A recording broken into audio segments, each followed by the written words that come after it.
and sunshine, and once you get there you have a car and a house and you're rich and you have a bunch of kids and then you go to soccer practice. But I've lived in Jamaica and I've lived in Trinidad and Tobago before the whole oil thing struck. And it's really sad when you live in a society where the children have to go to the street and beg for money for them to be able to eat. And even though in Jamaica it was the generality, in Cuba I've never seen that. And you have these kids that they're afraid to go on the road because they're raped and they're killed. And I'm not saying that that never happens here, because you always have the exception, but my brother was 5 and he would go to school by himself, and he would walk by himself because we weren't afraid that anything would happen to him. And that's, it's like we put a very important value on morals here. We try to always protect people, even if it costs us more. We try to always make sure that people have not always what they want, but what they need in order to survive. So I'm not going to say you're not ever going to see a homeless person here, but the person that you see in Cuba that's homeless is because he wants to be homeless, because we have institutions put in place where we will take them and put them in an apartment with people that will take care of him, and they'll just leave and because they want to spend all their money on alcohol. And that's kind of things when I don't want to talk specifically about the US, but in the US you have people that are homeless because they have no other choice.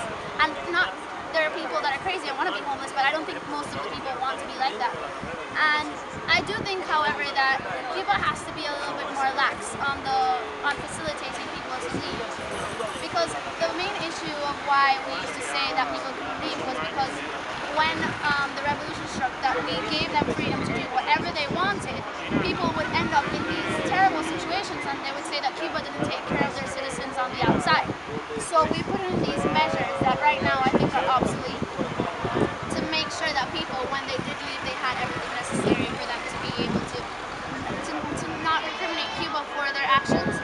And then right now it doesn't work, but I honestly wish Cuba would just say everybody that wants to leave just goes, because I'm betting my hands that everybody would come back. I just said that most people that leave is because of economic problems, because of the difficulties we have here, because of the embargo on so many things that but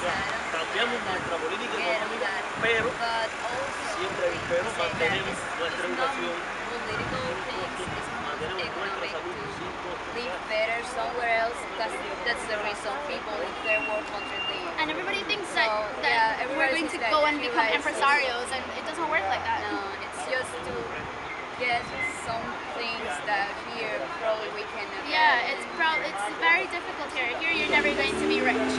Here you're not going to be rich, you're not going to have a Porsche, you're not going to have a house with a pool.